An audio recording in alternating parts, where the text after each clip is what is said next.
Hey everybody! Well, in this video, we are going to begin taking the engine apart, and specifically in this video, we are going to take the flywheel off, and we are going to take the stator off. In subsequent videos, we're going to take everything else off, including obviously the carburetor, the head, the cylinder, the piston, etc. And the whole reason for that is we're putting an 88cc kit on this. But I'm going to break these videos up into segments, if you will, so that if you're just doing one job, that you don't have to necessarily watch the whole thing to get to the part you're interested in. So like as I mentioned in this video, we're going to take the flywheel off. I'm going to show you how to do that. We're going to take the stator off, and I'll talk about that a little bit, and I'll show you the timing chain once we get that off as well. So yeah, so hey, let's get after it. Okay, well, the first thing to do to take the flywheel off is to take the nut off. The nut is just normal thread. It's not reverse thread or anything else, and it's 17 mil. So you can, get a wrench on it, or you can use one of these. I'm going to be using this. So let's take that off. There's our nut. There's a washer underneath there as well. If I can get at it, I might just wait on that. Yeah, I think I'm just going to wait on that. We'll take that washer off once we get the rest of it off. So how do we take this off? Like, that is on there. You get that off. It's not coming off. And that's because it is on a tapered shaft with a keyway. So this isn't going to come off. Whatever you do, don't pry on this thing. Don't try anything else. There are some instances where you don't have to have the right tools. Trust me. Get the right tool. These are very inexpensive, whether you look on Amazon or wherever you buy your tools. There's lots of other dealerships that handle and sell Honda tools for these small engines, but Amazon is a good place, and I can't recall the exact price, but let's just say it's $20 or $30. They're very reasonable. Okay, and the way this works is that it's got two pieces to it. So you've got this inner piece here, right? Okay, so you just back that off, and then there's actually two ends on this. It happens to be that this is the end that I need. But once you go and you thread this on, then you just screw this in. That pushes this against the main shaft, against the shaft here, but carefully and in a way that won't hurt it.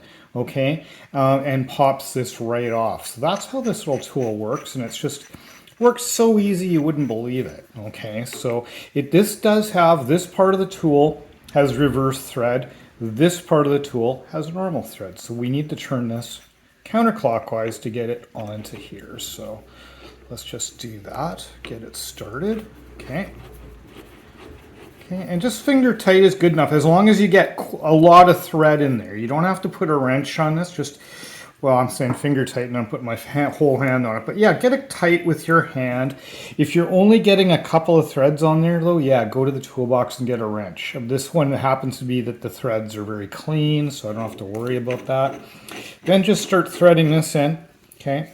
Once she's tight, this also, at least on my tool, this end is also 17 millimeter, which is also very convenient. And again, this is normal threads, so you want that clockwise. And I'm just going to put this on here. You will need to hold your flywheel, and holding it with your hands is almost always sufficient. If it's not, then if you find it's going to wants to turn on you, then you can put what I would use is a rubber band wrench. Rubber band. Is there a better name for that? I think you guys know what I'm trying to talk about. Maybe I'll show you one later. But for now, I'm just going to hold it with my hand. And there she goes. And just like that, she is off. So very simple. Very simple. Okay, and yeah, just like that. Away she goes. So that exposes our stator. Now I want to take this stator plate off as well. So I'm going to reposition the camera and show you just how we do that. Okay, so just before we take the stator off, I thought I would just show you that wrench. I thought, just in case you guys thought I was not saying rubber band wrench, like what the hell is that? This is what I meant. I still would call it a band wrench. It's probably, and it is rubber, so I guess technically that's correct. What does this one actually say? It says Oh, it says boa constrictor. Okay, that's the, I guess that's a brand name of some sort. So yeah, but this type of wrench here, let me just see if I can get that on there. See, the beauty of that, you put that on, you tighten her up. It's a little hard for me to do with one hand. And then you can, you can hold it, okay? Or you could tighten it or whatever, but obviously you don't do that with this. You don't tighten it, but you could definitely hold it. Okay, so that's what I meant by a rubber band wrench. Oh, a rubber band wrench. Okay, let's take that stator off. Okay guys, because we're taking the stator off, the very first thing we're going to do is unplug the stator, okay? There's a plug that's hiding underneath here, okay? So you pull it out and just pull this apart, okay, like that, okay? There's a little rubber grommet here. We're just going to slip that off, okay, like that. So she's ready to go. There's also, right here, there's also a ground wire, okay? Yours probably won't look quite like this because this one's been, lengthened, but you're going to have a ground wire here, okay? And this is on a little spring. So you just pull that spring back and pull the wire out from the bottom like that, okay? Really critical when you put this back in that you do that as well, to get that in there and get it in there well. There's actually a hole that goes through that shaft. It's very tiny, and you just pull the spring back like this to make sure it's on there. It's all how it gets held. There's another rubber grommet right here, and again, you can just pull that out like this, okay? So she's pretty much ready to go. Now what we need to do is take the screws out. Now yours is going to almost assuredly be different from mine, okay? Because I have had this one out before in the past. In fact, I just recently rebuilt this, so I just had it off. I didn't film it, but I need to take it off again because when I took it off, I noticed the timing chain was definitely stretched, and so I had to order some parts that I hadn't originally ordered for the 88C kit. So I've had mine off, and what I did is I replaced the machine screws that are here and here. There's just two of them, okay?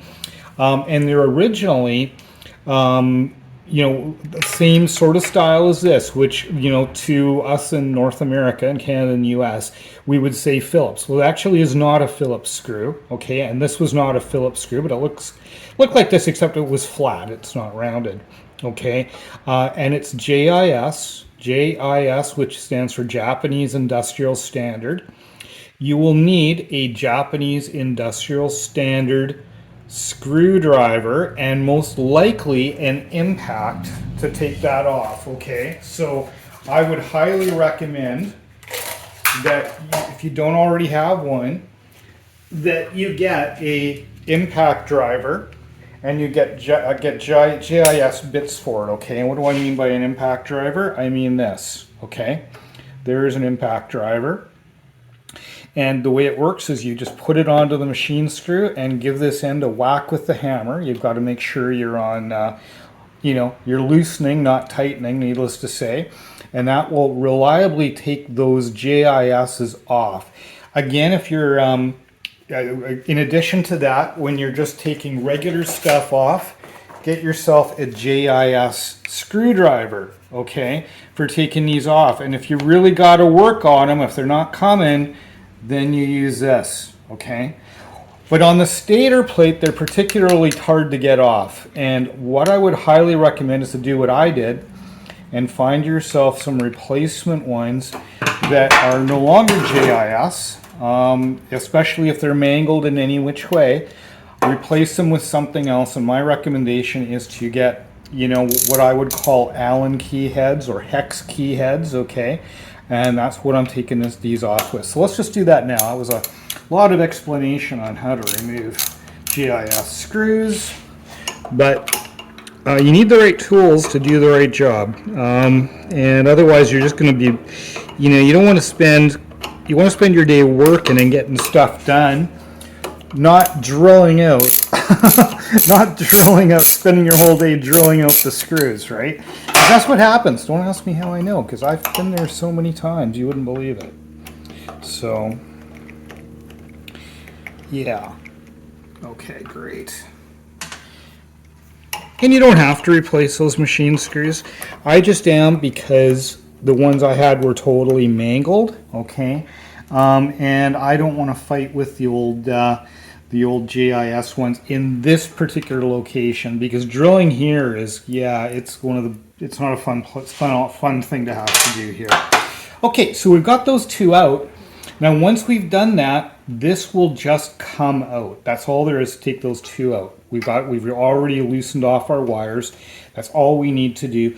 We can now just pull it off. However, it's almost assuredly going to be tight. Okay, I'm going to try. Because I just had this one off, maybe it'll come. Yeah, you can see I'm pulling the bike and I'm not getting it off. Okay, so that's the way they normally are. Even though I just had that one off, that's the way it still is. So what you need to do is you do need to do some prying here, and it's okay because we're not going to pry hard, but you need to be really careful. You cannot damage these wires at all, or the points. You've got your points here, you got your lighting coil here, you've got your ignition coil here, you've got your condenser here. You've got to make sure you don't damage any of those parts. So where can you pry? You've got these metal pieces here, here, and here, and here. Okay, that's where you can pry, and you pry like this. Okay, so against the case, and like that, and then you slowly go around. I got to get out of the way of the camera here, and just slowly go around. I'm gonna have to do the one at the bottom a little bit, and it will come. It will come. Okay, but you just got to be really cautious because. Okay, there we go. I think we pretty much got it. Okay, and there she is, and she just slips off the shaft. Okay, now I want to show you right away a couple of things. You'll notice that we've got a little O-ring there, and that O-ring actually fell from that location right here. It goes right up there. Okay.